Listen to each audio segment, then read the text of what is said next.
Hello and welcome back to the LIC podcast. We have the usual crew here, Jose. Hi. And Matt. Hello. And today we watched The Whale, which Matt and I had seen once before, shortly after it came out, I believe. And this is a new movie for Jose. So I'm going to jump right over to you first for first impressions. It was very sad. It was a very sad movie. I mean, in terms of introspection, this is for sure a hard hitter for,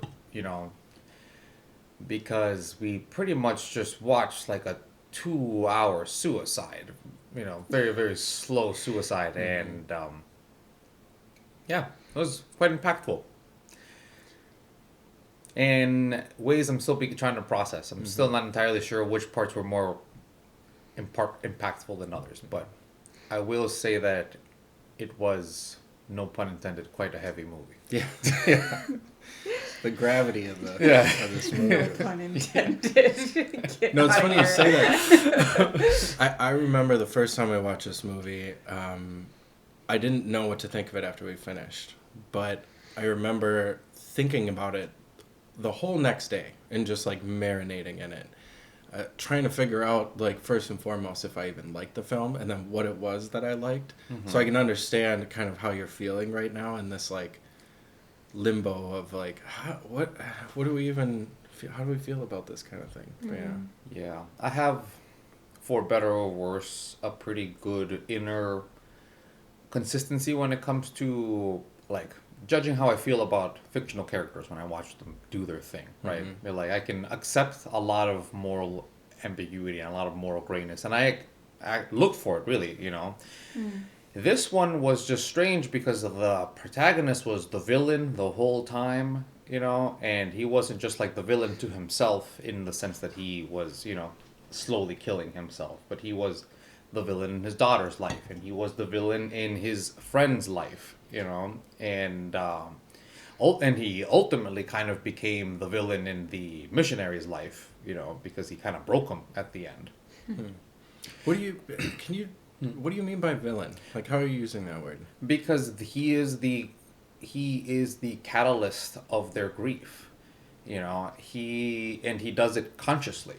Because that's why he's actively saying sorry all the time. He knows that he is doing things that are making them have a worse quality of life, and he's doing it consciously. It's not like he blacks out and wakes up, with pizza all over him and stuff like that. Like, he does it with anger. Like, he does it with the kind of like look that would usually appear in like a novel writer movie. Where they're just fucking slamming both cocaine and the typewriter at the same time, But he does it with eating, Everything else he does very slowly, without,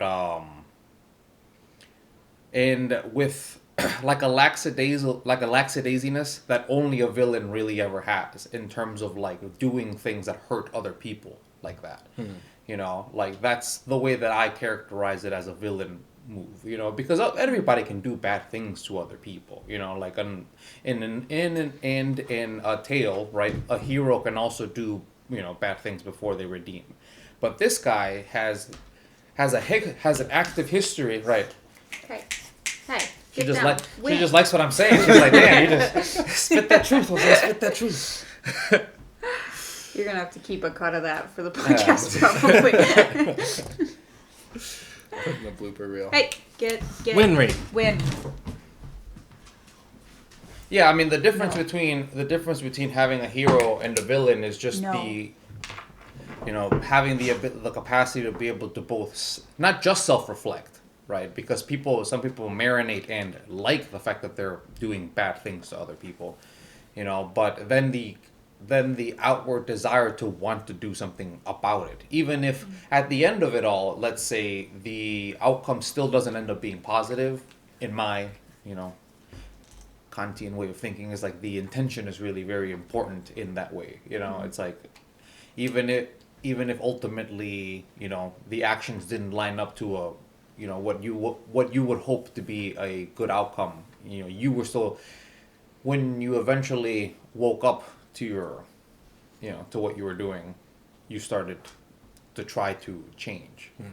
This guy is entirely awake throughout the entire movie about what he's doing. I don't know if it's a directorial decision or just Brendan Fraser just happens to always have those really wide eyes, you know, but I felt like that was a very, like, it was on purpose that he always looks like that. Like, he always looks does like have very this, wide you know, eyes. like he's smart enough to know exactly the position that he's put himself in.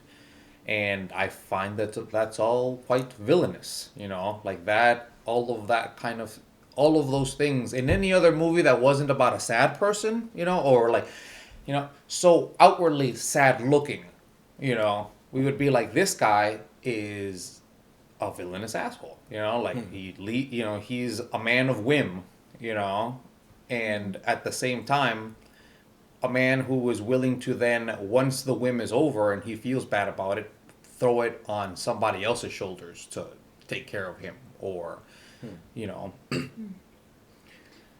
Yeah, that's the way that my first reading of it. I like the phrase "man of whim" for it because it doesn't really seem malicious or anything to me. It seems like a lack of self-control or impulse control, is just always in the moment, prioritizing feeling good over anything else. Yeah, for some reason, Dr. Evil just keeps coming into my mind when it comes to just like thinking about like just the crystallization of like a villain, you know what I mean? Like, who even within the universe itself, like everyone thinks he's a villain, right? It's like, you know, he's a guy who also has a situation where he's an estranged dad, you know, and he's got moments of parental clarity with his kid, you know, that humanize him in such a way too. Yep. But then right afterward, he goes right back to being a man of whim, where he wants to get $1 billion, or, you know what I mean? Like, you know, blow up something or another, you know, or maintain his grudges with Austin Powers, you know. It's like the clarity doesn't last long enough, or it isn't potent enough for him to make him again wake up to what he's doing and like hurting other people, you know. So he just keeps doing it, and he's a villain for it. And in that parallel, that's how I see Alan in this movie. In Charlie, I apologize, Charlie. Yeah, that's how I see him in this movie. Is he is essentially embodying all of those characteristics to me that I would normally, you know, see and, you know, identify as, you know, a moviegoer and, you know, lover of stories as I am, as a villain person. That's so weird. Like, in thinking about this movie, watching it through the second time, I don't know what it is about it, but I felt like his character was like Jesus or something. Like, he was like saving everybody around him. Oh, the Mormon Jesus, huh? Yeah. The one from New Life. Yeah. Says Saving the world's everybody around him, how? Yeah. Like, he was trying to be... This is so interesting that you say is like the catalyst for people's grief, because I don't necessarily disagree, but it was like he was also the catalyst for their growth, or he was the cheerleader for it. Like, regardless I have a whole new of... take on this, and I'm excited to get 3 different as we go around. Yeah, this is super interesting, because it was like, okay, I think Ellie is probably the strongest example. He was the one, and maybe the only one in her life, who was telling her that she mattered, that she was important, that she was smart and beautiful, that she was a good person. You know, and clearly she wasn't getting it from her mom, and probably nowhere at school, because she acts like a total bitch all the time. But regardless of that, like, what she did for that kid, now I forget his name, the missionary kid, the fake missionary kid. I agree with Charlie in the movie. I think she was doing that to help that kid. Like, she was trying to break through his bullshit so she could help him. But nobody could see this, like, the goodness in her, except for Charlie. Nobody could see, like, I don't know. It's kind of hard. I'm still thinking about it, so why don't you give us your take, and then maybe you come back to me. Thomas is the missionary kid's name. Thomas. Checked for you. Gotcha. I Honestly, I love that because even though those are kind of opposite angles, I think they're both true. I think he's triggering growth in multiple people in the story and his students especially too. To me he's very inspiring with them. He's looking for them to do something meaningful, not to just learn skills, how to be disingenuous with writing and get things that you want.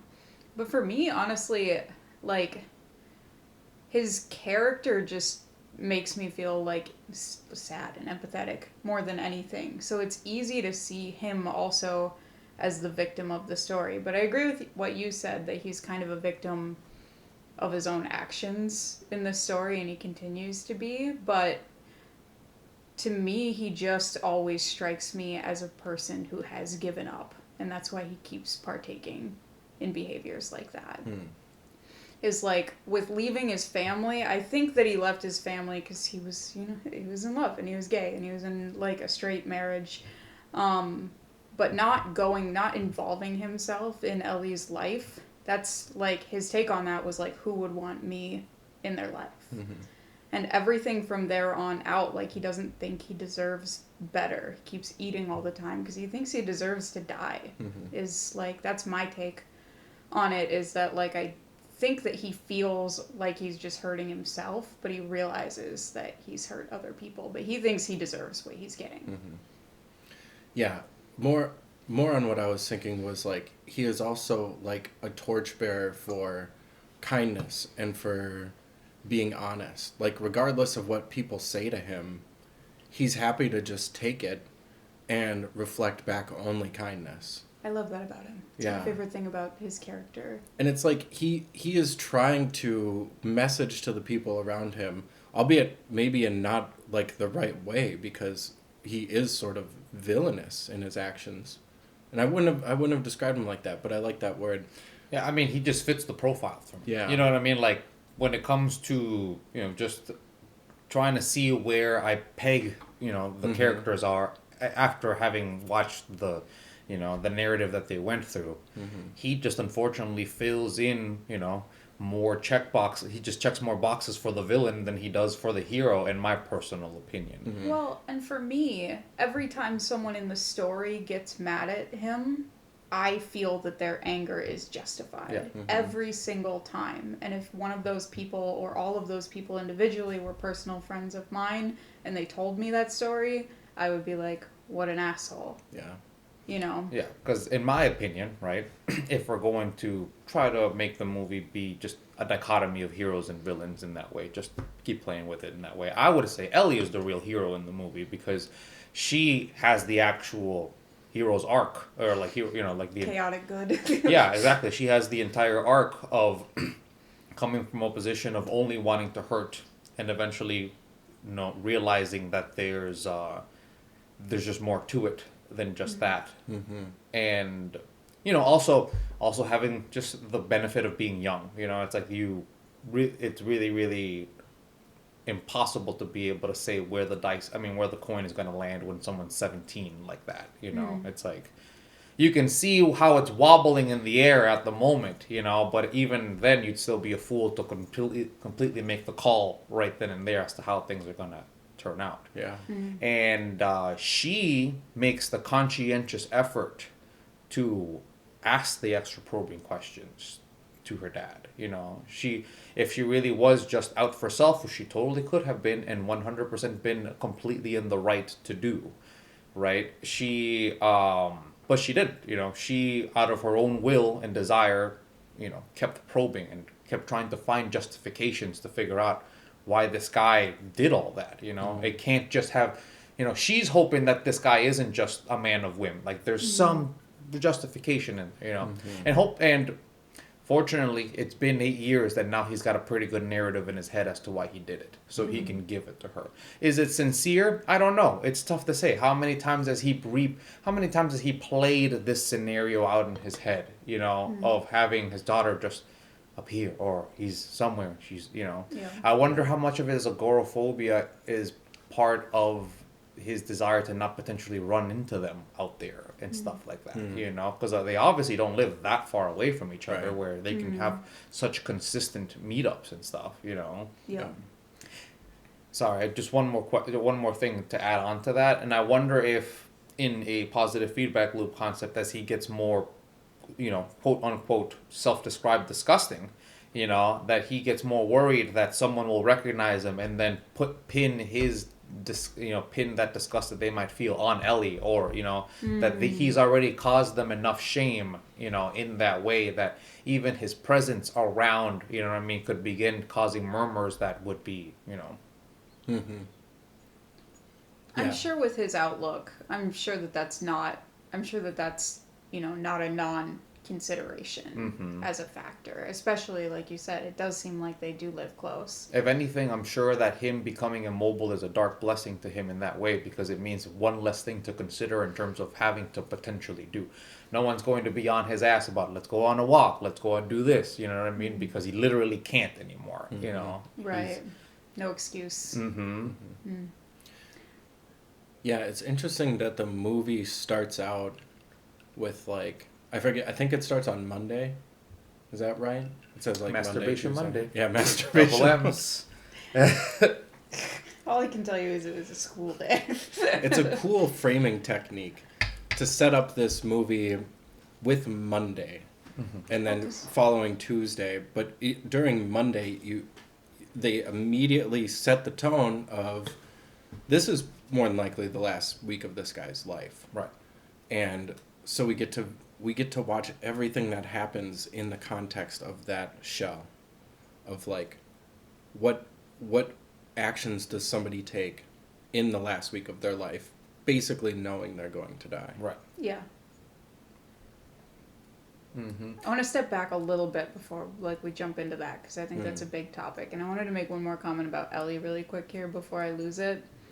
Is I agree with everything you said, and I think it's interesting because I think she was testing him. She was looking for reactions to look for something that she can latch onto and something that she can keep. But I think what he says about her as a person too, when he says you care about people, I think he's right, because she has this very particular trait that I've only seen in a couple of people, where she takes extreme interest in other people. As soon as another person is present, it's not all that nice. She's poking at them and prodding them, but she's watching all the time, and she really looks at people, and she asks them deeper, more personal questions.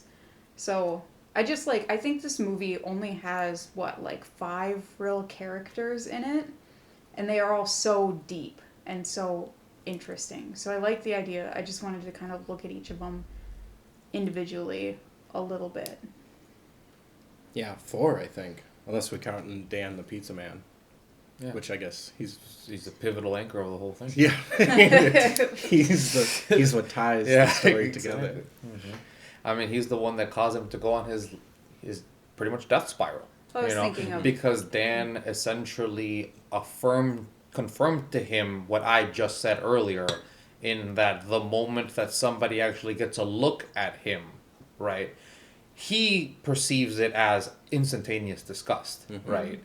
Wherein it could genuinely just be that Dan was like, oh, fuck, that guy's way worse off than I thought, you know what I mean? Just to, you know, like he said, people are, to a degree, nearly incapable of not feeling concern for others, you know, if they're operating right, you know.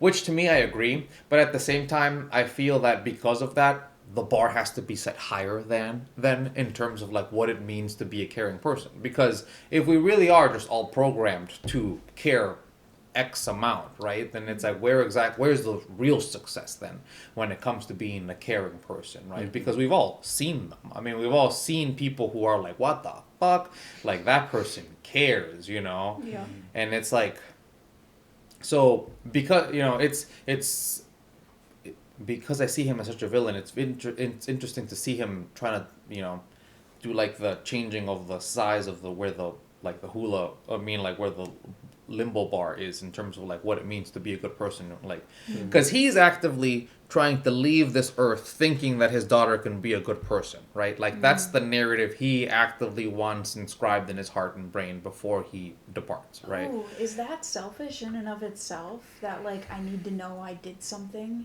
He says it himself. Yeah. I need to know I did at least one thing right before I go. Right. Right. And he's like rushing it too. Like it's like, no, we have to get this right this I don't this want to week. spend that much time. I think I have 5 days left.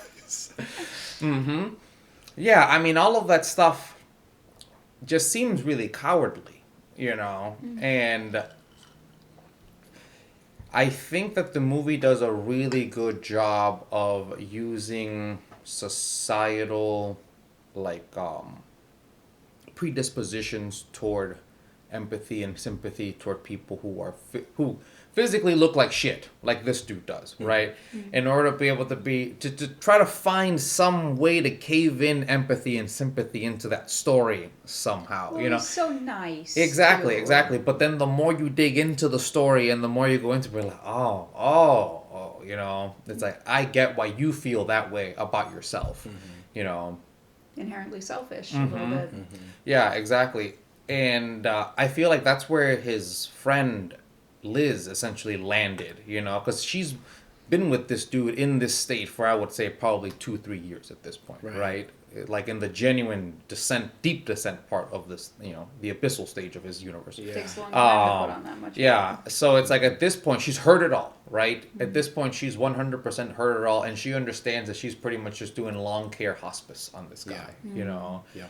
And it's like, but it's so self-induced, you know what I mean? It doesn't have the same kind of, I mean, to me, again, it once again just dips him right back into the villainous aspect because it isn't like he has cancer, you know? It isn't like he has something that, you know, is completely outside the realms of his control. You know, he actively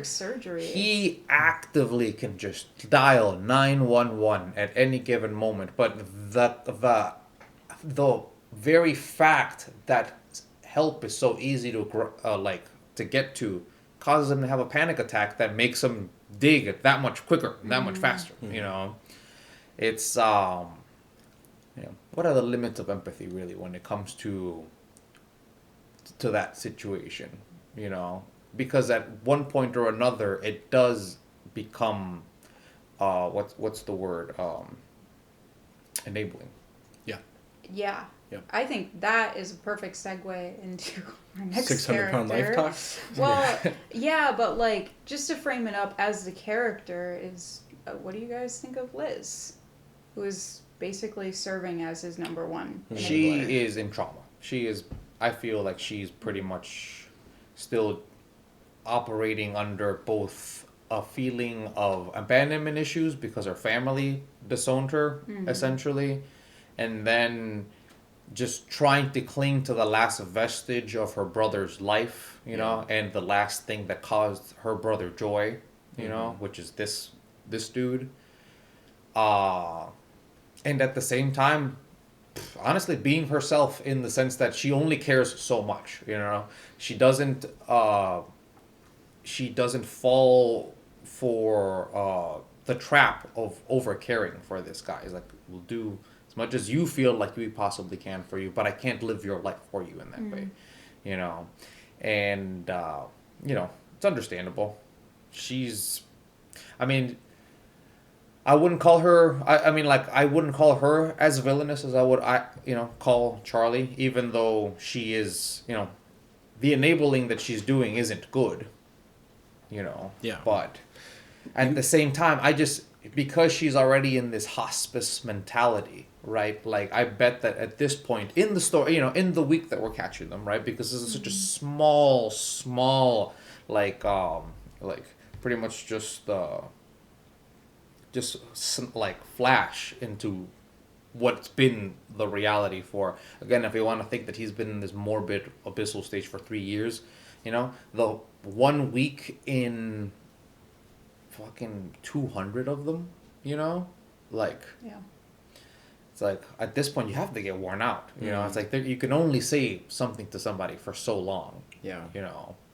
Yeah, I liked what you said, I think, right in the middle of the movie somewhere where she was sort of morally gray. Because you can tell that she cares about Charlie, but she also cares to, yeah, like you were saying, like let him live out his life the way he wants to. She knows that he wants to die, and she knows that he is going to die, and she's okay with making him comfortable in that journey on his way there. But trying to snap him out of it every once in a while, be like telling you your heart pressure, telling you go to the doctor, telling you exactly what you have, which is congestive heart failure. You know, those are the things that save her from being, you know, villainous or, you know, terribly apathetic. Yeah. You know, it's like she's still putting up the warning signs. You know, there's, you know, they're putting up the flags whenever she possibly can, but at this point, you know, again, she can't live that dude's life for him. Like, he has to be the one to care. Like, Yeah. Yeah.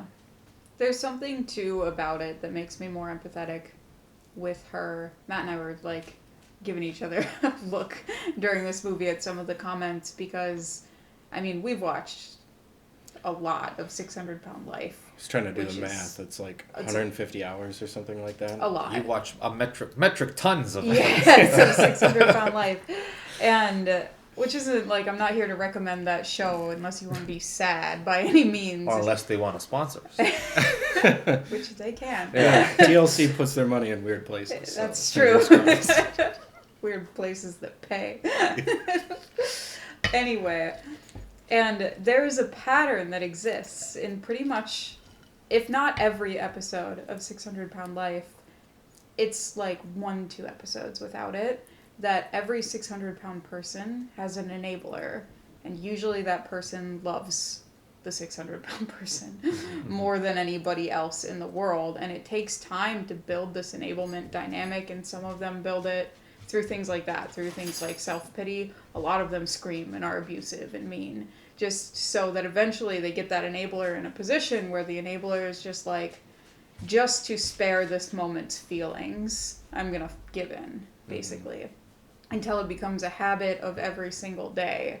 And watching this, like, I think Liz is his enabler, and I think she was in a more vulnerable position to become that with losing her brother, and maybe even feeling like she owed it to her brother to take care of him, to make him comfortable, to help him get through it. But also just being in this position where he says, I'm sorry for everything. He apologizes for everything, which invokes pity, I think. Is like... That's the villainous aspect, though. That is poison that he's spitting out of his... People who, yes. I mean, people who get enablers, whether intentional or not, from my perspective, partake in manipulative behaviors. And I'm sure he's sad, and I'm sure he doesn't like himself in this story, but I do think that there's some manipulation behind it to have her caring so much. And I think being in the position where he is, where every day he's putting himself in the position that he is, and then still taking this victim mentality is manipulative and unfair to Liz. There is for sure a game being played here by him, even though it's a sad game.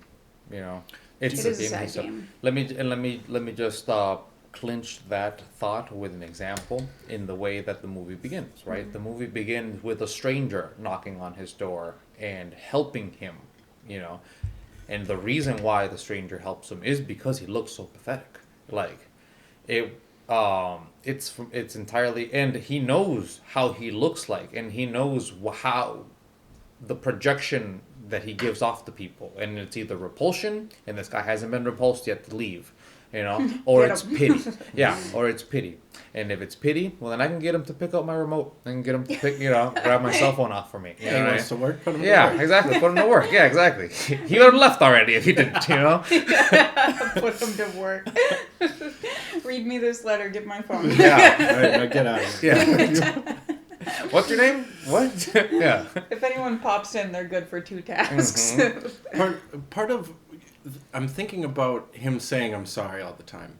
Do you think it's more or less, or maybe equally as villainous, if somebody is honest and forthcoming with their villainy in the way that you've put it, Or do you, how do you guys feel about that? Because he tells everybody, like, I'm going to die. I'm not going to call an ambulance. This is what I'm doing, and I'm sorry. Yeah. Does that make it better? Yeah, it's like essentially like pretty much shooting yourself in the head in slow motion and then telling everyone, well, this is happening, and I'll be dead soon. No, I'm not going to move my head. I mean, does it make it better than what? Than what, yeah. Than a villain who isn't honest about it. Duplicity always makes things twice as bad. Yeah. Yeah. If in any scenario, if you were to cheat on somebody, right? If you were to be honest about the fact that I found the other person to be really hot, and I just, I really wanted to do that, and there was no sneaking, no nothing. It was just, I did that. I am sorry for it, but I did do it.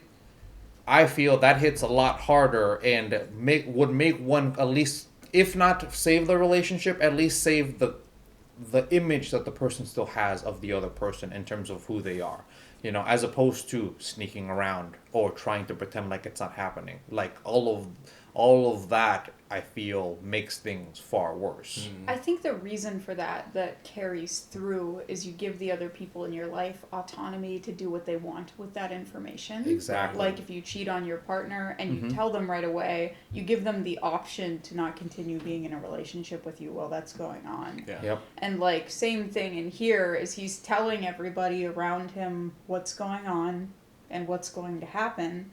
And with that information, they can leave. They all have that option. Even Ellie, when he's paying her to be around, and he's still going to let her leave. He still says, I'll still pay you. Of course I want to get to know you, but I'm not going to force you to be here. And I agree. It's not, a lot of the things about this dynamic are not great. It's not a situation that's set up to be a great situation. Yeah. Because it's a movie about a villain, right? I mean, like, the movie literally can't be clean because the guy isn't a good person. It's like he is essentially trying to do a Red Dead Redemption on the last, week of his life, and he just got TB, and all of a sudden he really has to figure out, like how he's going to use all this money to, like, make people feel just a little okay right before he dies. It's vain. It really, really is. And even though it helps that you're behind the shoulder of the person who's doing it, and it's nice to see the fact that humanity can win out over callousness when someone is about to die. Where the fuck was this last week? Where was this 6 months ago? Like when it really counted, when life was ambiguous, when you didn't know that you were going to die at the end of the week. Where was this goodness? Yeah. That's my biggest thing about it, right? It's like, thank goodness that eventually some goodness came out of you. But holy shit, did you have to dig deep for that goddamn well, Like to the point that maybe you should have gone looking somewhere else eventually, for it.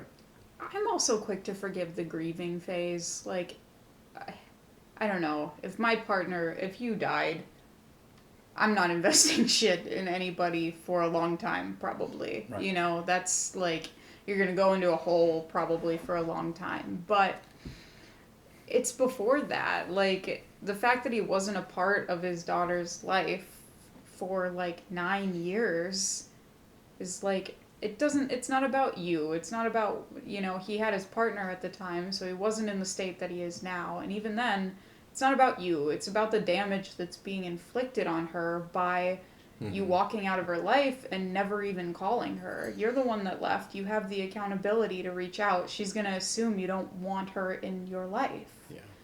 And that's like, there was plenty of time there before his partner died that he could have chose not to hurt his daughter so much. Sure. But maybe like more difficult after his partner died because now he's like Liz in trauma mode. Yes, I'm more forgiving of things like after that point, I think. Yeah, it's just before, like, I totally agree with how Ellie There's a 1,000 days, all right, between him leaving his family and his new partner dying, for him to do something.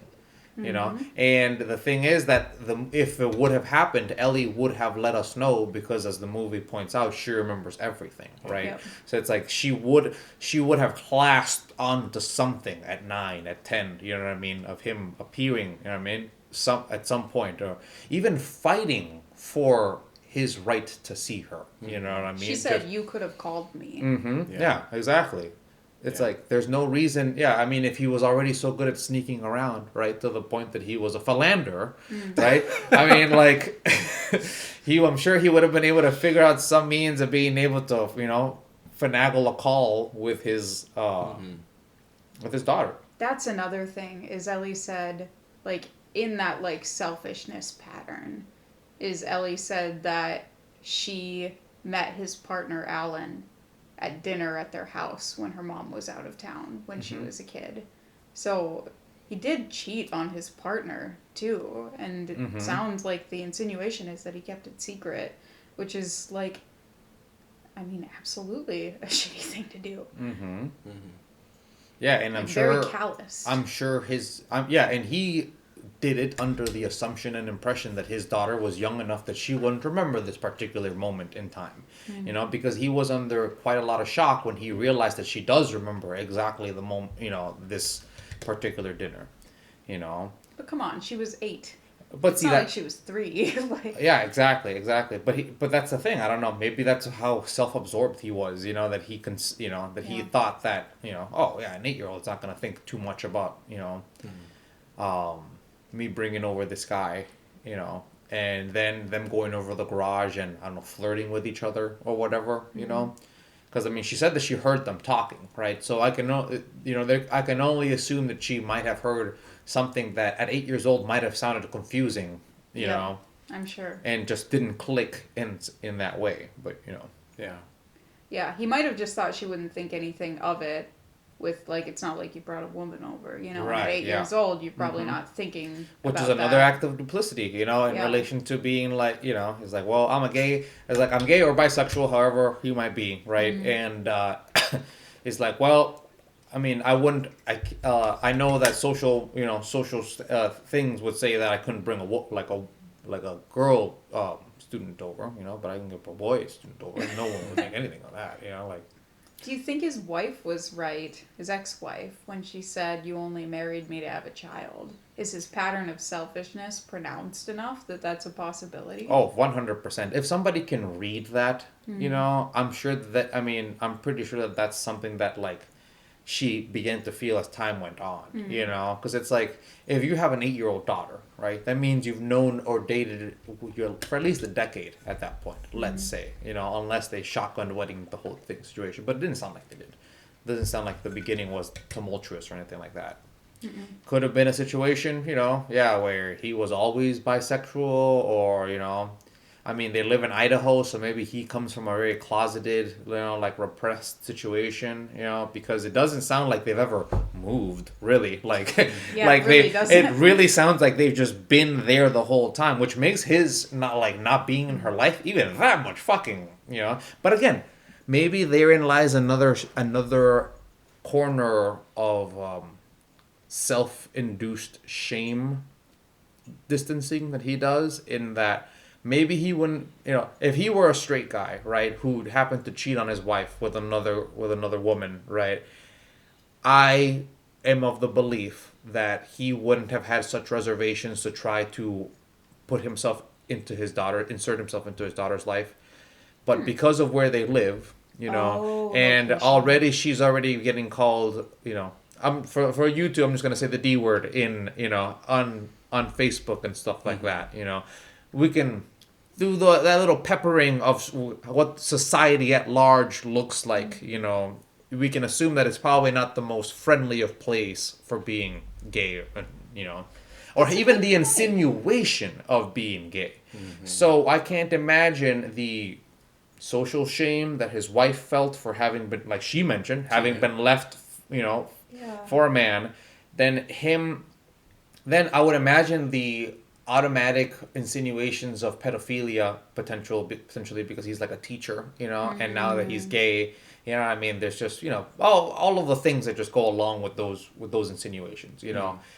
where they live, making it so even if he had all of the desire to want to do that, because he's such unfortunately a coward, right? He can talk himself out of, he can intellectualize himself out of like wanting to make a connection like that, because like no, like, you know, they might, you know, everybody knows I'm gay and that I left his, you know, left her. It's best for me. I just keep my distance, you know, make it so they have that much less drama, you know, because again, nobody's the villain in their own story, you know, like, so it's like in his perspective, he's doing everything he can to wallow by himself, you know. If he really could, he would just become a black hole and, you know, just disappear into outer space and then evaporate out there, you know. But he can't do that, you know. It's unfortunately his pain leaks.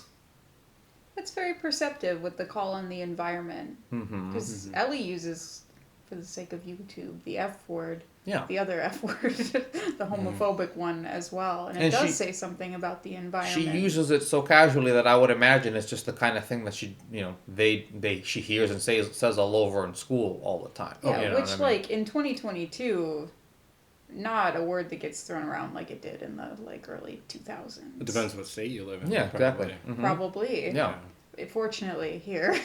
It depends. I mean, in Minnesota, when we were going to high school, it was before the legalization of gay marriage, so there was already far more closeting happening back then, anyway. So it's like, it's a weird time, you know. Yeah, I mean, plus, I mean, society just wasn't there yet, really. I mean, like, gay was still just used as a, you know, general concept for things being shitty. You slang. know, like slang for things just being shitty. You know, it's just things get ousted. You know, ousted around as that goes on. But you know, it takes life doesn't happen in a straight circle. You know, for in every place. Like, you know, it takes time for other places. You know, to, you know, get with the program, I guess. You know, or just make their own program in that way. You know, because it's like, I always. If we want to talk about sympathy now of the environment, right? I always feel a little sympathy for people who live in such rural areas who literally don't have access to people who are different than them. You know, like, all they have are things they see on TV, and you know the you know things vague, they're allowed to see on TV. Yeah, vague approximations and simulacra of like people and archetypes of people and stuff like that. You know what I mean? But it's like you as a person still need to be building a reality model as you go along, you know. And it's like, and if this is all I have, you know, like, there's gaps. There really is. I mean, I came from a super tiny, like, pretty much all white town with virtually no diversity, and like I had to start building that model in my brain when I moved here, and it's still like years into moving to more diverse places. You know, you have to get through that first couple of years where you see something new and you're like, that's new, and you just notice it every time at first, before you're able to start, you know, in your brain normalizing stuff that's normal, and you were just raised, you know, under a rock in the middle of nowhere. Yeah, when so much of life is taught to you as being abnormal, the amount of quote-unquote normal experience you have is Not tenfold, even, right? Yeah, 100%, but not even like being taught that it's abnormal so much, although like I think I had some of that too, but just not seeing it every day. You know, just not seeing like a wide variety of different types of people every day.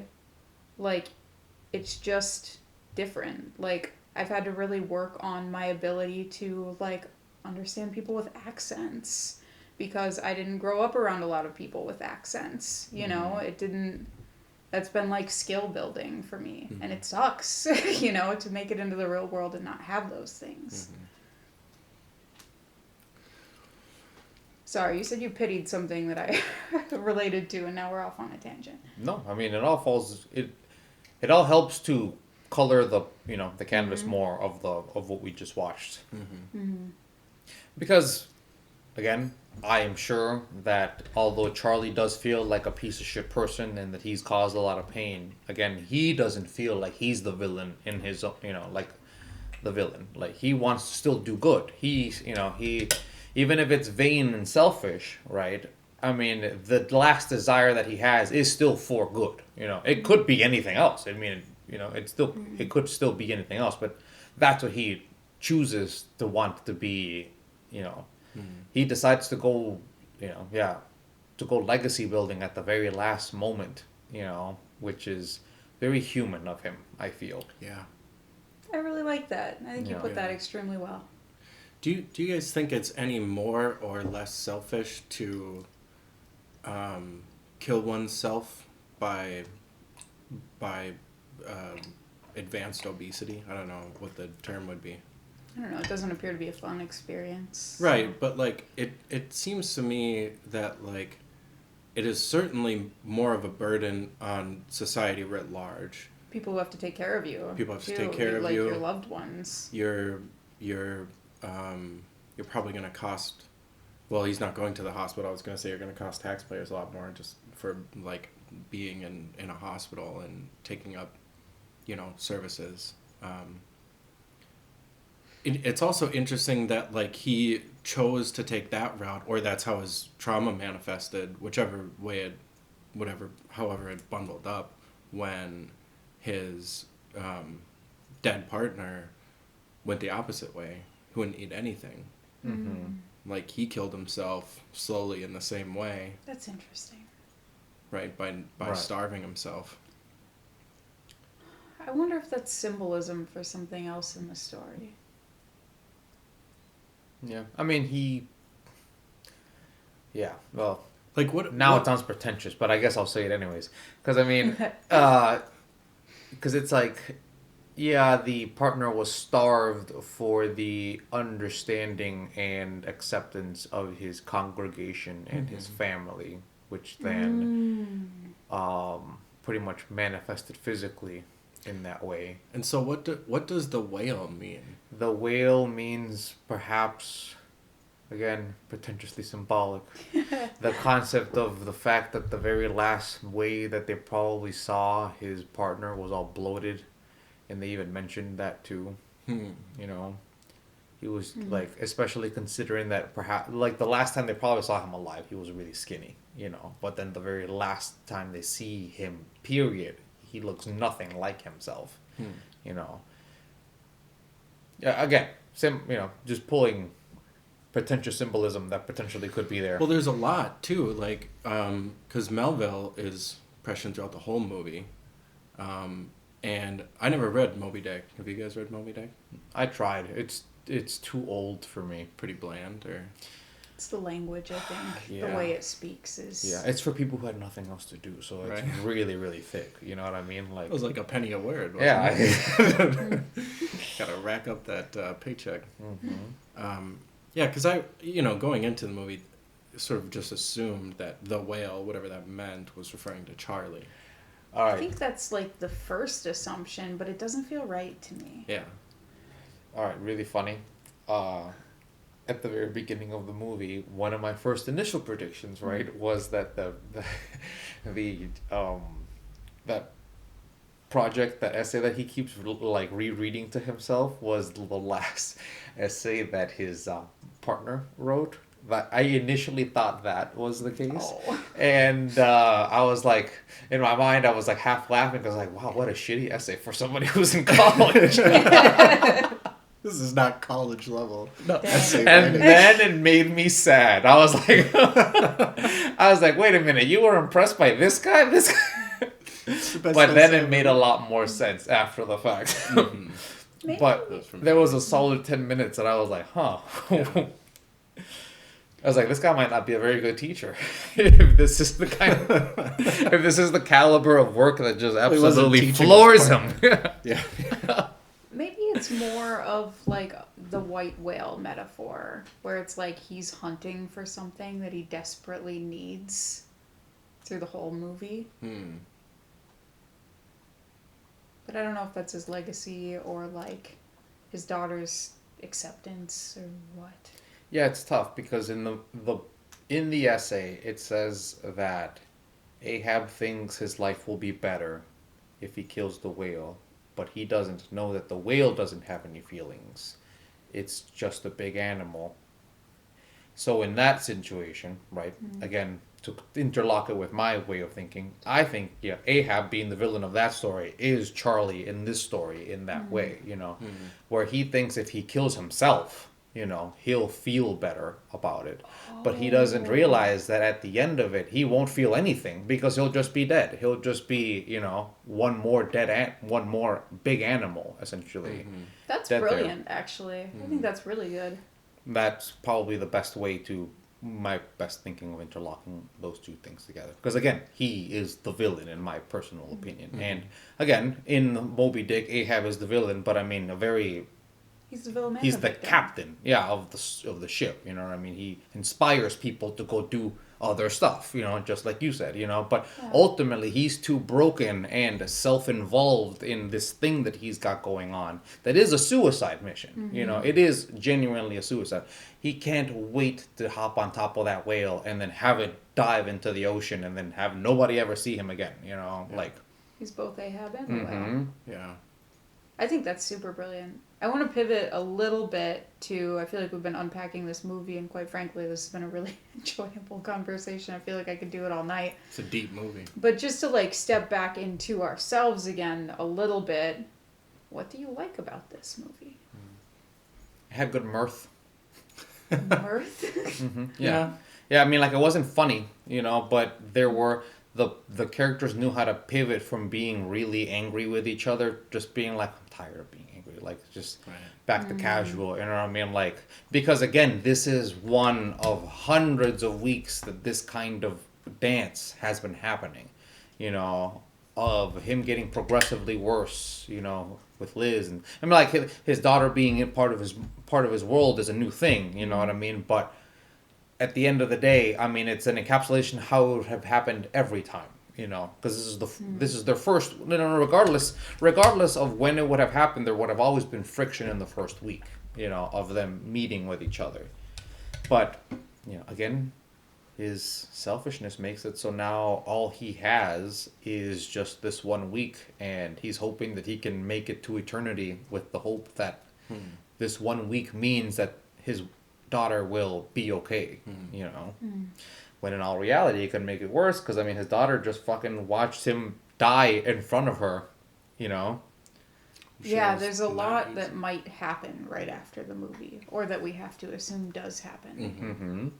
It was almost a relief to not have to see that part, like when it goes white. Goes it's like, all white. oh, I don't have to deal with the grief. Therein lies the selfishness of Charlie, though, because that's exactly what he wants.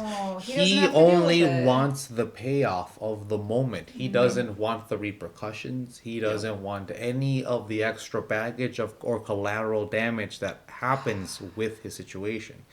You know, that's the, you know, the darkness in, you know, in all of that. Yeah, and he definitely traumatized his daughter again in that moment, but he felt like a hero. Yeah, exactly. He felt lighter than air at that, you know, in that instance. Well, he walked to her. He did what he did the last thing she ever asked him to do, really. Yeah. What do you like about this movie? I think my favorite part of this movie is the highlighting of the importance of honesty.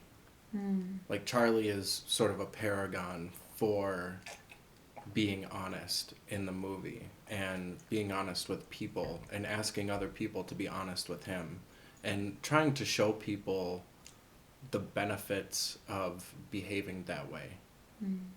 Not just with yourself, which is probably more important, but also with other people. Like, he was a teacher. He wanted to teach people to be honest. He understood the importance of how that behavior affects the world. And regardless of all the context of the movie and why he does that, I just think that it's such a powerful message to get across to people. I think that's my favorite part of the movie. It's very poetically portrayed, too. I have to wonder how much of that is recent.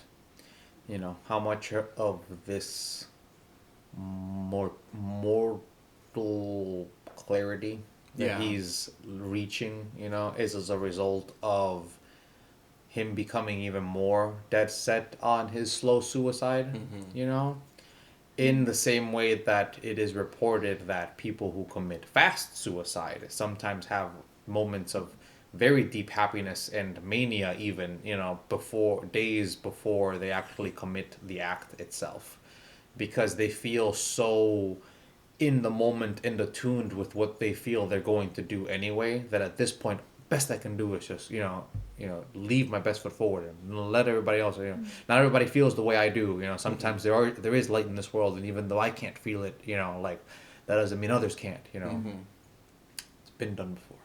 Yeah. It does take us along on that journey, though. Like, watching this movie in these moments gives me such a deep appreciation for the way that it portrays honesty. Like, sometimes in the movie it's rude and it's abrasive. Yeah.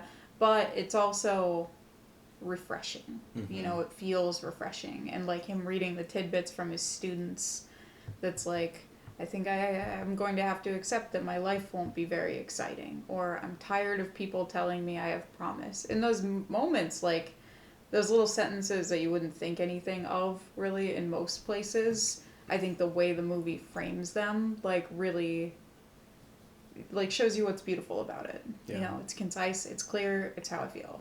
Yeah. Yeah, there's, like, I know this is sort of a controversial take, but I've personally benefited from it, so I feel comfortable speaking on it.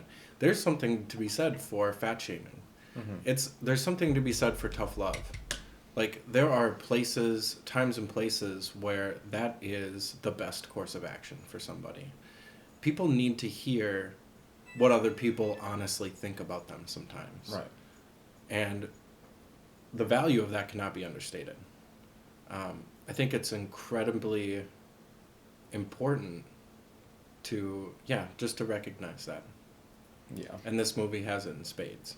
Well, and Brendan Fraser's character, too, Charlie, he asks Thomas, do you think I'm disgusting? And he asks him again later. And I think it's because he knew he was lying. Like, he knows that Thomas thinks he's disgusting. And it bothers him that he's not being honest with him when directly asked. That's true.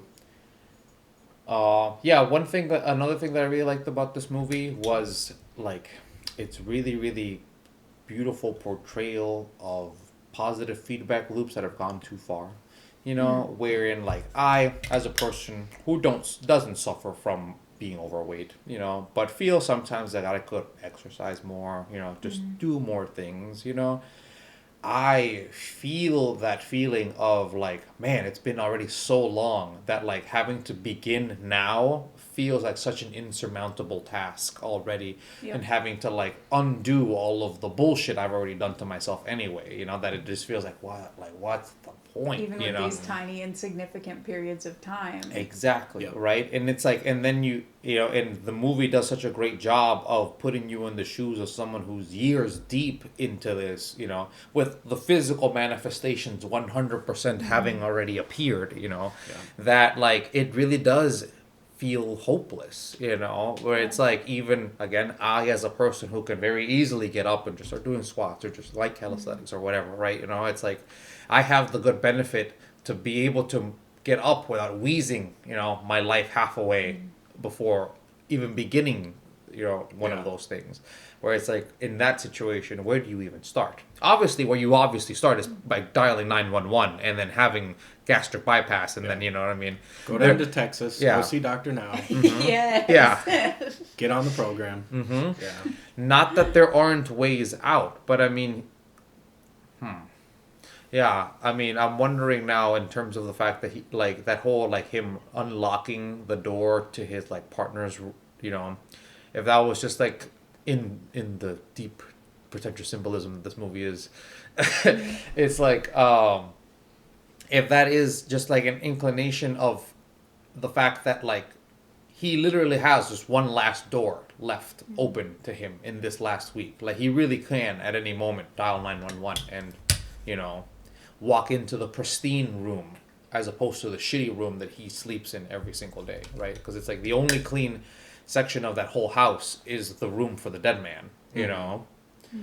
And it's like, yeah, I'm sure it's true, you know, wherein like that's exactly what it means. And like he unlocks the door, he peers in, he sees how clean it is. And I'm sure that because he considers himself so disgusting, he probably doesn't want to defile it by like walking through. He couldn't get the wheelchair in, and he smelled the room instead. Well, that probably more has to do with like the nostalgia. Yeah.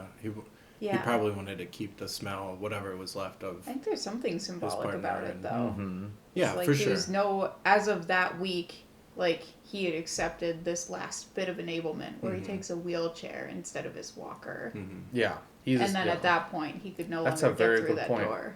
It's a very good point. I didn't read the walker to wheelchair that deeply, but that's very true. Yeah, it's essentially one last milestone on his way to just not doing shit.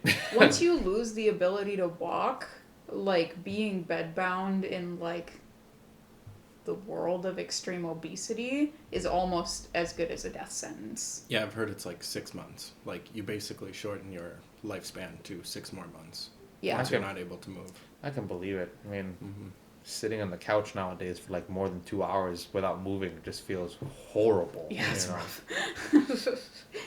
Well, part of it's mental too. You're like, Yeah, exactly. Yeah, exactly. Yeah. What I like I think my favorite thing about this movie, well, I agree with both of the things you guys like. I don't even know if this is my favorite thing, to be honest with you. Then don't lie. Be honest with us. Yeah. I'm going to try.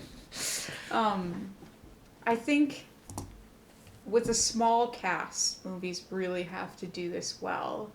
All of the few characters in this movie, I think, are just brilliantly done. I think they're so layered. There's so much to think about all of their personalities, and they're like real people in that way, where there's a distinct first impression of them, but you can pick it apart and find a lot to think about and realize maybe you don't really know this person at all.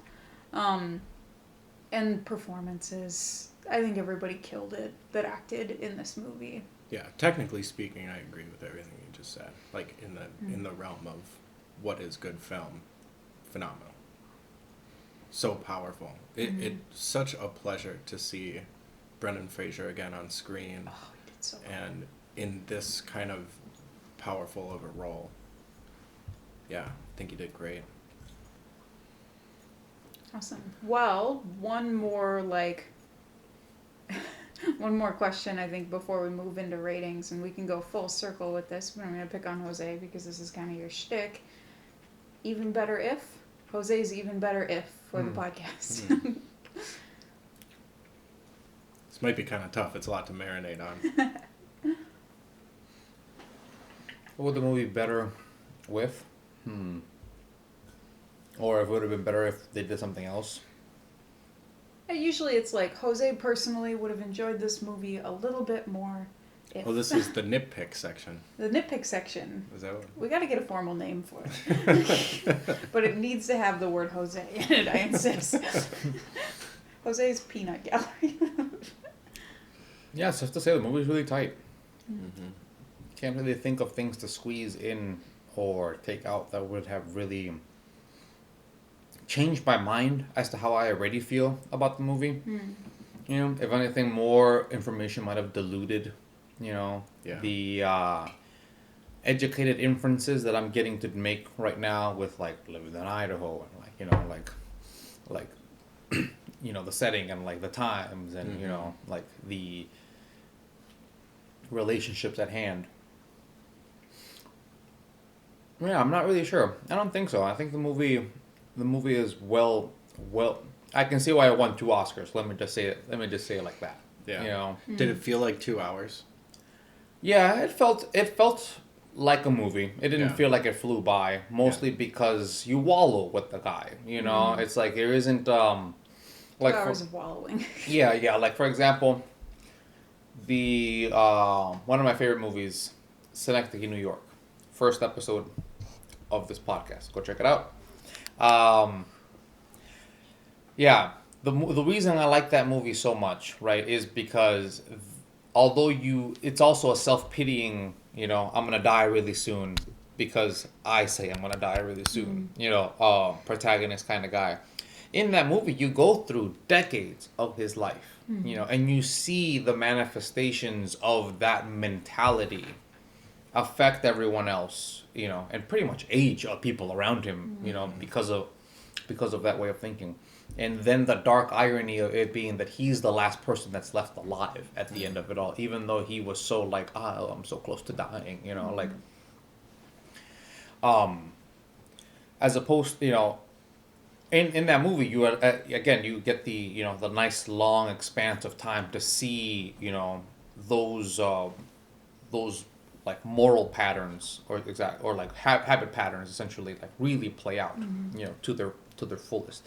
Here in this one, you're pretty much you're watching the conclusion of all of those patterns, and because of that, yeah, the movie doesn't feel floaty in that way, because in Synecdoche you're going from 5 years, 6 months, it's been 10 years now, then it's been 5 years, and then all of a sudden it's been 60 years at the end of the whole movie, and it's only been 2 hours in that, In this one, it really has only been 5 days. It hasn't even been a full week. Like, he dies on Friday. Like, so it's like that compactness, with such dense, damn, yeah, makes the movie fat. Wow. Yeah. Yeah, it's compact and dense. I mean, it really, really is. I mean, like, there unfortunately are no ways, no ways to get around it. Like, that really is how the movie portrays itself. It's like, I think you really hit on it. I think usually movies of this quality feel like they fly by, but when the feelings that the movie causes for you are sad, it's going to feel slower. Like, it felt like 2 hours for me, but it feels like a natural 2 hours. Not like, is this movie over yet? Yeah. well, they didn't pull the plug on the patient, right? They let him pretty much flatline at his own pace. Yeah. Essentially. Yep. Should we do ratings? Yeah, I don't. Yeah, think because I can't really think of a nitpick per se. I thought his daughter was angry enough, Perfect amount of angry. His ex-wife was damaged enough, Yeah, I mean, they did a really great job of characterization. There wasn't a lot of time for these people to blossom, really, because obviously you're only seeing, snippets of 1 week of their life. Yeah. But you can really read into why they're acting this way, you can really understand how the past makes it so this particular present that you're looking at is making it so they provide this type of performance. Yeah, it clicks really, really well. Yeah. And it's my favorite, which is economic when it comes to like both dialogue and like just lore dumping in that way. All of that stuff needs to be thought about, as opposed, because they're not thinking about it. You don't think about your setting and your your background unless you're doing active self-analyzation, which most people don't do. And even if you are the kind of person who does it, it still has to be done in its way. It's like, if we're looking at people living a normal life, it's like the lower of their moment is peppered in, and nobody stops for 2 whole sentences and says, and that's why, because we live in Idaho, people aren't accepting of gays, so That's that's a pet peeve of mine, and I appreciate that this movie is really masterful about giving you things to think about without spoon feeding you anything. And like, they really do what he talks about even with reading the poem, when he's talking about Walt Whitman. He's just like, just think about the poem. You're just supposed to think about the poem for a while. Yeah, you don't have to like it. Yeah. If anything, you could end up hating the guy who wrote it and thinking that he's just a pretentious F word from back in the day, and that's a valid reading. That's a valid reading if that really is how at the end of your analysis you really did come to feel that way, because Walt Whitman isn't just isn't correct just because he wrote something. You know, it's like now it's up to you to figure out whether it's just words on paper or if it's further than that. Mm-hmm. Yeah. Yeah, it was very, very, very, very good. Because it really could have been, I mean, it takes nothing to have made it so, in that moment, for example, when Liz and, what's the name of the, Thomas? Is it the name of the? Thomas, Yeah, when Liz and Thomas are hanging out on the porch, Hanging out. Yeah, That's a nice way taking to put that, yeah, exactly. In 2 sentences, she could have cheapened the whole situation and given like a more like concrete explanation of like timeline and like events as to how things occurred. Yep. Yep.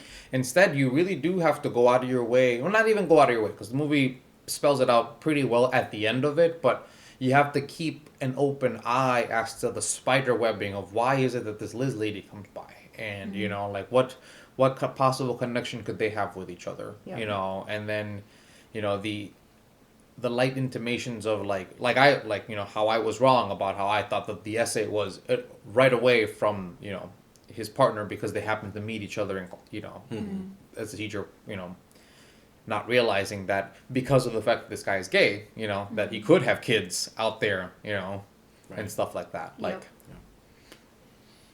Yeah. Show don't tell. They did a great job. A great job of it. Yep. You want to slap a rating on top of that? I'd say this movie's a 5 out of 5. Yeah. Yeah. I completely agree. Everything that was said on both the technical side and our introspective musings. The highlighting of honesty, like regardless of the context of the situation, Charlie was he was being the change that he wanted to see in the world, outside of him killing himself, obviously. Outside of all the Outside shitty of things himself. he does all Outside the of time. himself, yeah, that's a better way to say it. Yeah, and I feel like the message was dynamic and also clear. Makes sense to me that it won 2 Oscars. Yeah, it's nice that his conclusions never lead him to externalize his hatred, right? It's always he hates himself, It's in. but he thinks the world is beautiful, Yeah. He thinks there's a lot to be lived out there. It's just not. He doesn't deserve It's just it. not a thing for him. Yeah. That he touched the ocean years ago for the last time, and all he has for that is the memory now. And again, in my viewing of him being the villain, he hasn't earned touching the ocean again in that way. Like maybe had he lived, had he made the decision to want to like continue living, right? Perhaps in a month's time they could have gone back to the ocean. He could have gone back to the ocean with Ellie, and at that point he'd be in a walker again, let's say, making it back, incremental, reversals kind of situation. But you could still read that movie in that way, right? It's like it doesn't necessarily the most, I don't think you guys have seen The Sopranos. Have you guys seen The Sopranos? But at the end of The Sopranos, not to spoil it, it fades to black. Like it cuts to black right away. So you don't know whether Tony Soprano dies or not at the end of the show. And the whole point from the creator's perspective is the fact that you, as the reader, as the viewer, have had your window closed to that world. You don't know exactly what happened to that character anymore in that way. And if you want to be charitable, you could 100% have that same reading in here, in that moment, because Charlie now had the opportunity to hear his daughter actually read the essay that he felt so, that this was the catalyst for him being like, call 911, just, like, oh shit, I want to live, In that last moment. Yeah, exactly. Have like a D moment from It's Always Sunny. It's like, it was all dark. I didn't like it. It's like, I want to live now. I want to live now. Yeah. Masterful in the sense that it doesn't feel like that's the way that it goes, but at the same time, there is enough ambiguity in there that the positive human element can win out if you so want it to, It's like, if you like you said, like if you can't help but be the kind of person who's to look for a positive, in this instance, there's still, good enough, he has enough energy to stand up. He has enough energy to walk a couple paces. He has resolve now, and he has a psychological anchor to care for now, right? So, I mean, it isn't as though there isn't enough material in there to have a positive reading about the conclusion of the movie either. It's just difficult to say whether such things would stick with the way that we know the protagonist to be, right? Yeah, honestly, if this wouldn't happen, obviously, because it's an Aronofsky film, but if they were like The Whale 2, I'd be fucking disappointed. Oh, I'd be my God. real sad. I'd be like, no, don't do that. Don't do that to that great movie. Yeah. What do you think? Are you on board? Yeah, Are you on The Whale 2, Beluga-Loo. No. I'm not on board with that. We're still thinking about the name. We're workshopping it. Yeah. But it has to be like some name, like some special name in there. It has to be a pun. Yeah. It won't cheapen it. Yeah. No, what I am on board with is the 5 out of 5 rating. I think would you Gonna cut that so in post? rude. Sorry. Please silence your phones Yeah, before the beginning of the podcast. Yeah, the first time I watched it, I don't know if I would have known what my rating was. I had a similar thing to you where I was like, I have to like digest this and think through it, because you don't always know when you walk away from a movie that doesn't make you feel great. So what I will say about this movie is I loved this movie so much more on the second watch through too, because I was so stuck in just absorbing everything that was being thrown at me in the first one, and watching it a second time I think was an absolute pleasure. Agreed. Big time. I didn't know how much I would enjoy watching this movie again. I thought the first one, it was like a one and done, sort of like Requiem for a Dream, or almost any of Aronofsky's movies, honestly, because they're all bummers. They're all not happy. This one has something new, though. There's something that feels beautiful about this movie. Yeah. That even though it's a very sad story, it gives me a pause. I feel positive feelings watching this movie. Agreed. Yeah, it's because the protagonist believes in everybody but himself. That's why, Yeah, and that's and beautiful. we're everybody. Yeah, exactly. Yeah. Yeah, he's emptied himself out so much that at this point, of self-empathy, that all he's got really now is the ability to think about others, really. Yeah. Because he doesn't want to think about himself. Because if he thinks about himself, then he gets angry and he starts eating really, really hard. Starts hunting that whale. Yeah. Yeah, just remember, folks, There's help out there. yeah, suicide is absurd. Yeah. Yeah, don't take it so long. That's crazy. Yeah. Man, it's... I was kind of confused as to your question earlier, just to kind of double back. Were you asking, would it be better to kill yourself slowly or quickly? In terms of, committing suicide, the way this dude is? No, or just the way that he chose to do it, by eating himself to death. There's plenty of ways to commit suicide. Is that any worse than the rest of them? Well, at least there's means of hitting the escape hatch in the way he's doing it. You know? It's even though, obviously, it's a decline down that is for sure going to lead you to a pit, it isn't so, bottomed out that you... Right, it's not a 90-degree situation where it's again, if you want to have a positive reading, that day, that Friday, really could have been the day that everything changed for him, in the sense that he blacks out and his daughter's like, fuck this dumb idiot, I am going to call the ambulance. I don't give a shit what he thinks, And he wakes up in the hospital. 3 days later, Good Friday, Jesus parallel. Boom. Ah, okay. Yeah, because... Yeah, Jesus was a super skinny guy. This guy's super fucking fat. Same thing. Yeah. Another parallel. Well, it's like it's like an inverse, you know. This guy's American. Jesus is from Nazareth. You know, it's like literally inverse. All right, I think we're at that point of the podcast where we're out of helpful things to say. Oh, we got there a while ago. But no, I'm just kidding. Well, we got to the opinion portion. Yeah. Oh wait, one thing. I do have one more thing to consider. In that, it's also interesting the fact that just because you have the intentions of thinking you want to help somebody doesn't necessarily mean that you know what the fuck you're talking about. With that Thomas kid, you know, in that he his conclusion about the whole situation was like, oh, it's the gay thing. That's why you're all killing Clearly.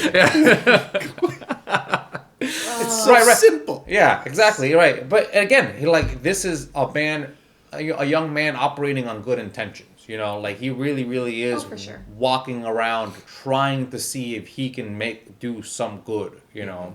You know what's I think is excellent about that part of the movie is the way that Charlie corners him in that after that and makes him uncomfortable and makes him say something that he's gonna feel bad about later. Right. Is like it struck me as kind of poetic because it's almost like I'm going to take from you your ability to go home and feel like you've done something good here. Mm-hmm.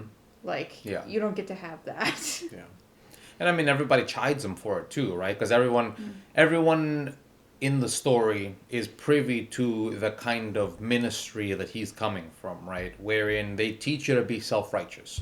Like they're not just saying that offhand, you know. Like that's literally how they know the people from this kind of congregation are. Like because we're privy to the fact that the world's gonna end anytime soon. You know, like.